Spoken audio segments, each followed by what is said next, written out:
Bismillah. Lorsque Adrian Mackinnon pénétra dans son bureau le lendemain matin, Carr et Big John Polly l'y attendaient déjà. Pop et Talbot montent une nouvelle scierie à Tiekalt, annonça Polly. Carr échange un regard avec son compagnon avant de renchérir. Nous l'avons appris par le capitaine Clean, qui est passé par là-bas. Bon sang, gronda Adrian en lançant ses gants sur son bureau. Ce qu'on m'a dit à San Francisco n'était donc pas une simple rumeur. Il baissa les yeux sur ses papiers épars et ajouta. Cette canaille de Pop vient de signer son arrêt de mort, ou du moins sa ruine.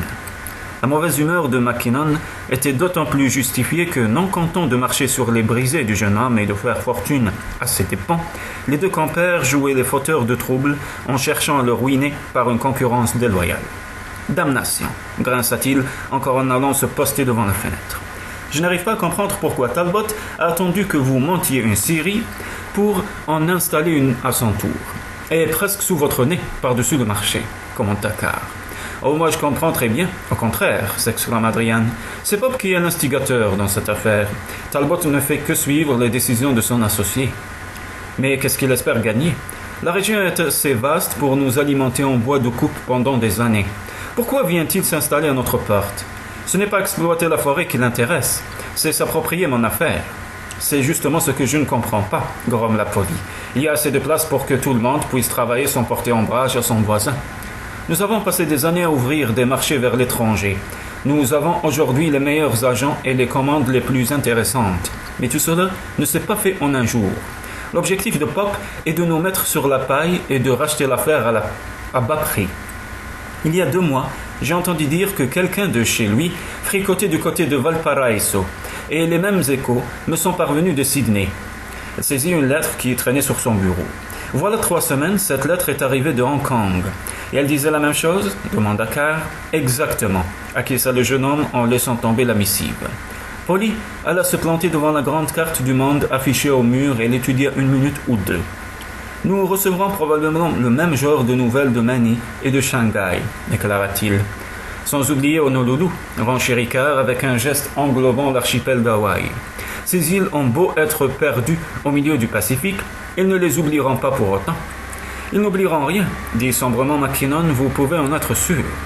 Une demi-heure plus tard, ses adjoints repartis à leurs occupations journalières, Adrian réfléchit à Talbot et Pop, ou du moins, il s'y efforça, car au souci que lui donnait la Puget Mill Company, s'ajoutaient des pensées d'une toute autre nature, mais non moins préoccupantes. Il avait beau tourner et retourner l'idée dans sa tête, il n'y avait pas à y venir. Il s'était marié et sa vie avait changé. À présent, la question était de savoir comment il allait se dépêtrer de cette situation. Cette affaire de mariage ne semblait pas vouloir se dérouler selon le plan prévu. La femme, et non lui avait épousé d'en lui donner des héritiers et n'en lui occuper l'esprit comme c'était le cas depuis la veille. Mais en vérité, était-ce sa faute à elle s'il ne cessait d'y penser? Il avait vécu toute sa vie au milieu des hommes. Si l'on excluait Catherine et sa sœur Karine, il ne s'était jamais entretenu avec une femme plus de 5 minutes d'affilée. Quant à ces ravissantes personnes qui fréquentaient les saloons, elles ne comptaient pas, sachant qu'elles n'avaient pas vocation de faire la conversation. Ses obligations le ramenèrent à l'entretien qu'il avait eu la veille avec son épouse. Il fallait bien l'admettre.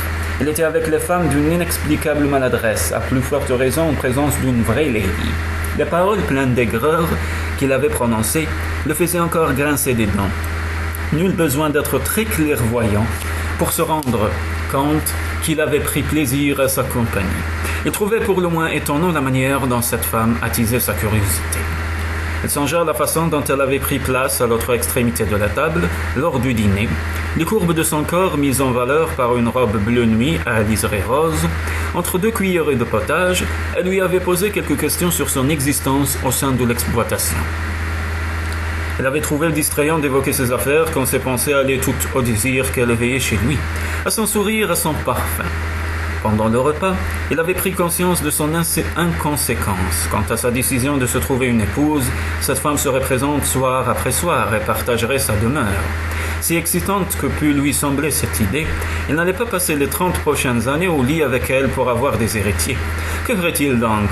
Et de quoi diable pourrait-il parler? Jour après jour, au cours des repas et des longues soirées d'hiver, il existait bien sûr une foule d'anecdotes qu'il pourrait lui relater sur ses affaires, des tas de lieux qu'il pourrait lui faire découvrir. Mais après, Elle avait tenté de se remémorer les occupations auxquelles s'étaient livrés Alex et Catherine durant leur bref séjour en Californie. Mais hormis le sentiment qu'il éprouvait pour elle, il ne se rappelait rien. Maintes et maintes fois, au fil de la soirée, elle s'était demandé si elle serait choquée en le voyant simplement se lever pour l'interroger sur les choses qu'elle attendait de lui. Si cette idée l'avait taraudé toute la soirée, il n'en avait jamais fait mention. 6h30 venaient de sonner quand il décida que sa journée de travail étant achevée, il pouvait rentrer chez lui. Seul un profond silence l'accueillit dans la grande demeure, au rez-de-chaussée. Il ne trouva nulle trace de sa nouvelle épouse. Il gagna alors le salon. Planté devant la cheminée, il se mit à contempler le portrait de Catherine, mais ses pensées allaient toutes à Maggie.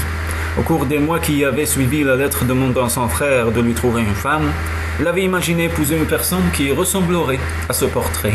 Une femme au visage lisse et aux yeux caressants, qui le soir, à son arrivée, abandonnerait ses travaux d'aiguille pour accourir dans ses bras. Où était-elle, bon sang? Tournant abruptement le dos au tableau, elle se dirigea à grands pas vers le vestibule. Comme il posait le pied sur la première marche de l'escalier, une voix résonna derrière lui. À cette heure-ci, elle fait une promenade avec le chien. Vous la trouverez probablement près du rivage. Adrien se retourna. Molly le regardait, les mains posées sur les hanches. Qu'est-ce qui vous fait croire que je la cherche? Si Molly gardait un visage de marbre, il lui aurait amusé danser au fond de ses yeux. Et vous, qu'est-ce qui vous fait croire que je suis idiote? Répliqua-t-elle. En effet, vous n'êtes pas idiote, bredouilla-t-il en se détournant. Comme le lui avait annoncé Molly, il la trouva marchant d'un pas long le long de la côte rocheuse, non loin de l'endroit où il l'avait vue la première fois. Comme la veille, elle était seule, et comme la veille, il s'arrêta pour l'observer dans le flamboiement du soleil qui se couchait sur le Pacifique, en ce lieu où la terre et l'océan semblaient s'affronter en une lutte infinie. Dans ce paysage rude, elle lui apparaissait comme un être solitaire perdu entre le fracas de l'océan et le profond silence des forêts. Adrien se demanda si l'idée lui était venue de peindre ce décor sauvage, si elle avait su en saisir la couleur et l'énergie. En même temps, il s'étonna de se poser cette question qui, à vrai dire, ne le regardait pas et même l'indifférait. Poussant sa monture, il alla droit vers elle, alors qu'elle demeurait lointaine, pensive. Il sauta de son cheval. « Bonjour », dit-il d'une voix hésitante. Elle se retourna. « Je ne vous ai pas entendu approcher », répondit-elle en le gratifiant d'un sourire. Elle était tête nue, les cheveux tressés en une longue natte reposant sur la nuque. Dans sa robe couleur paille, elle semblait se fondre entre le jaune et l'incarnat du soleil à son déclin. On aurait su dire où finissaient ses cheveux ou où commençait le ciel. Triturant nerveusement ses rênes, elle se demandait à quoi elle pouvait penser. Une douce tiédeur les enveloppait. La bouche sèche, elle écoutait les battements irréguliers de son cœur, tandis qu'elle l'observait silencieuse, le visage dénué d'émotion. « Me cherchiez-vous » ? « Non, mentit-il, quand le son même de sa voix semblait dire le contraire. « J'ai pensé que vous veniez de la maison. » « C'est vrai, mais il m'arrive de faire une promenade à cheval après être rentré de la Syrie. » Il plongea résolument dans ses yeux magnifiques afin de voir comment elle réagirait à ce mensonge. Dans ses prunelles, il vit qu'elle savait pertinemment que cette soi-disant promenade n'avait d'autre dessein que de la retrouver. Elle ne souffla mot. Pourtant, elle se détourna simplement vers la mer. « J'aurais aimé peindre ce paysage, dit-elle. Pourquoi ne le faites-vous pas? Oh, je suis trop inexpérimentée pour cela.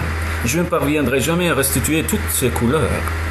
Est-ce la raison pour laquelle vous n'avez pas emporté votre boîte à peinture? » Elle haussa les épaules. Je n'étais pas d'humeur à peindre.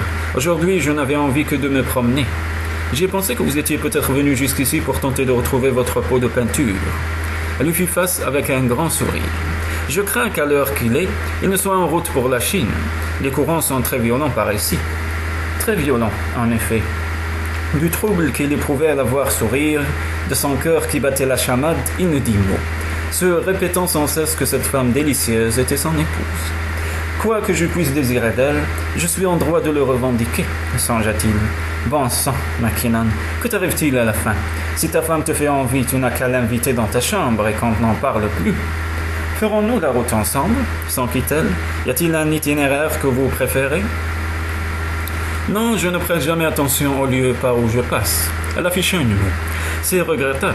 Les paysages sont magnifiques par-ci. Vous ratez de bien belles choses.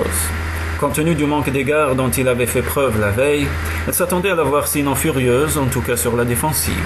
Or, il n'en était rien, du moins en apparence. « Vous songez à l'Écosse » dit-il en la voyant regarder au loin. « Elle posa de nouveau les yeux sur lui. Des yeux félins, lui semblait-il aujourd'hui. J'y pensais, en effet. Avez-vous le mal du pays? Je ne saurais dire, car je ne suis plus trop sûr de mes sentiments. Elle désignait le paysage. Il y a tant de choses ici, que me rappelle mon pays natal. Assurément pas les séquoias. Elle sourit. Assurément pas, admit-elle. Nous n'avons rien d'aussi grandiose, mais la côte est sensiblement la même. Et la mer du Nord est tout aussi déchantée que l'océan Pacifique. Fermant les yeux, elle inspira longuement. J'aime l'odeur de la mer, reprit-elle. J'ai grandi avec. Parfois, je me sens attaché à cet endroit comme si je n'avais pas quitté l'Écosse, mais simplement reculé dans le temps pour la retrouver telle qu'elle était autrefois. Elle désigna la ligne d'arbres qui frangeait la côte. Parfois, quand je m'assieds ici, j'ai l'impression d'entendre le galop des chevaux, le fracas des claymores contre les boucliers, et un bref instant, il me semble voir des hordes de guerriers en kilt émerger de la forêt en poussant des cris de guerre. Il hocha la tête. Notre imagination nous joue parfois des tours. Je ne crois pas que ce soit un effet de mon imagination, objecta-t-elle. Je les ai vraiment vus, vous savez. J'ai entendu le son des cornemuses, non pas ces cornemuses modernes à trois becs, mais les anciens bibrocs, tels qu'on le fabriquait voilà des siècles.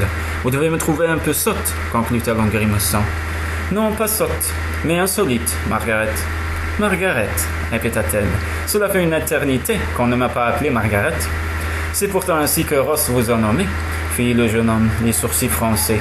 Mais personne ne m'appelle ainsi. Pour tout le monde, j'ai toujours été Maggie. À mon avis, c'est un diminutif qui convient mieux à une serveuse de saloon qu'à une lady, répliqua-t-il, tout en se reprochant aussitôt ses paroles. Mais enfin, que se passe-t-il, Mackinnon se gronda-t-il. Pourquoi ce ton agressif? Comment se fait-il que tu sois incapable de dire les choses telles que tu les penses? Pourquoi t'obstines-tu à faire en sorte qu'elles s'éloignent de toi, quand c'est tout l'opposé que tu souhaites? Elle baissa la tête. Peut-être ce diminutif convient-il davantage à ma personnalité. Ou peut-être pas. Elle fit entendre son rire clair. Jamais Adrienne n'avait eu autant envie de prendre une femme dans ses bras. Maggie, m'embrasserez-vous? Son cœur bondit dans sa poitrine à cette pensée. Il pouvait presque sentir la chaleur de son sein rond dans le creux de sa paume. Une sorte de vertige le saisit. Il se rapprocha d'elle et lui leva délicatement le menton. Du pouce, il effleura sa bouche, si parfaite pour les baisers. Attendre plus longtemps était impossible. Parcouru de frissons incontrôlables, il se pencha pour cueillir ses lèvres. Maggie entoura Adrien de ses bras et, laissant échapper un soupir, lui rendit son baiser avec fougue, alors qu'une douleur profonde et voluptueuse irradiait de son ventre jusque dans ses reins. Elle s'écarta et, un peu essoufflée, la prit par la main. « Allons derrière ces rochers » murmura-t-il d'une voix enrouée. La première réaction de Maggie fut de le repousser, mais elle se savait responsable, pour une large part, de son empressement. Ne lui avait-elle pas rendu son baiser? N'y avait-elle pas pris plaisir, comme elle avait pris plaisir à sentir sa main lui caresser le sein? Puis elle se souvint des conseils de Ross. « Allez-y prudemment, avait-il dit. Il n'est pas de ceux qui se prennent d'une femme sur un coup de tête.